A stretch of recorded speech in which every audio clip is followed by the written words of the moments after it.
What's it like to live with a Dodge Demon for a year? I don't know, I barely drove the thing. But you know who does know? Kelley Blue Book's executive publisher / Demon owner, Carl Brower. So, Carl, how'd your unholy year with the Demon turn out?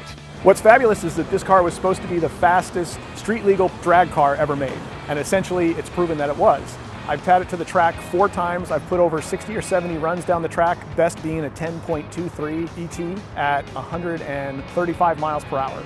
So that's a very fast car. To have a car that fast that you drive to the track, yank the front wheels out of the trunk, put them on the car, race, put them back in the trunk, and drive home. To me, that's what it's kind of all about. A car that you can drive by yourself to a track, race, and drive home without even a support vehicle.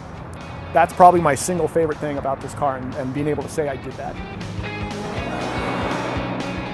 The tires have held up really well, a pretty long dedication to going to the track with this several times, burnouts every one of the times I went down those 60 runs, and the tires with 0 tread rating are still totally functional and actually are hard to tell they've got any wear on them yet. So I think you could get hundreds of runs from these tires as an owner if you just keep going back to the track. It's going to take a while to actually make them go away through the burnout process.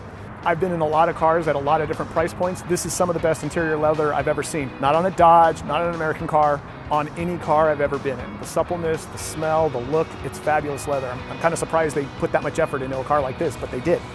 I just had the oil change for the second time. You're supposed to do it every 6 months. The total maintenance cost for 1 year and about 4,000 miles on this car was about $230. Nothing went wrong with the car. It had 2 recalls. They were both related to the ECM. One was addressed yesterday, the other was addressed a few months ago. Neither had anything to do with how the car drove. It was just something related to the cruise control to make sure it worked properly. So the car's been easy to drive, easy to race, easy to live with. Nothing but upside and fun is what I would say is a Dodge Demon.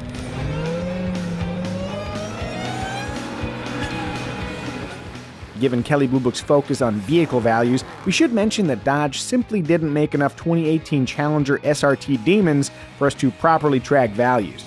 That said, eBay and Barrett-Jackson transaction prices regularly meet or exceed the original purchase prices for these cars. So, good news for Carl. If he ever decides to offload this sweet demon, he should recoup his $92,947 investment. Though, if you know Carl, it's clear he loves owning and driving his car. It's not just an investment. And you know the other thing that's fascinating about this car? I've had it at Cars and Coffee multiple times, and I was the only one there. And I'm not sure if I've seen another one in the wild driving around. They went into a shrink wrap in a garage somewhere, but this one didn't, and I'm really glad, and I'm one of the few that I see out there when I'm driving.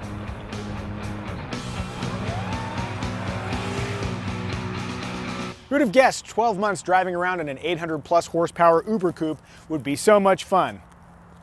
You know, another lap around the block before I hand the keys back couldn't hurt. Okay. All right, Micah, do not crash this thing.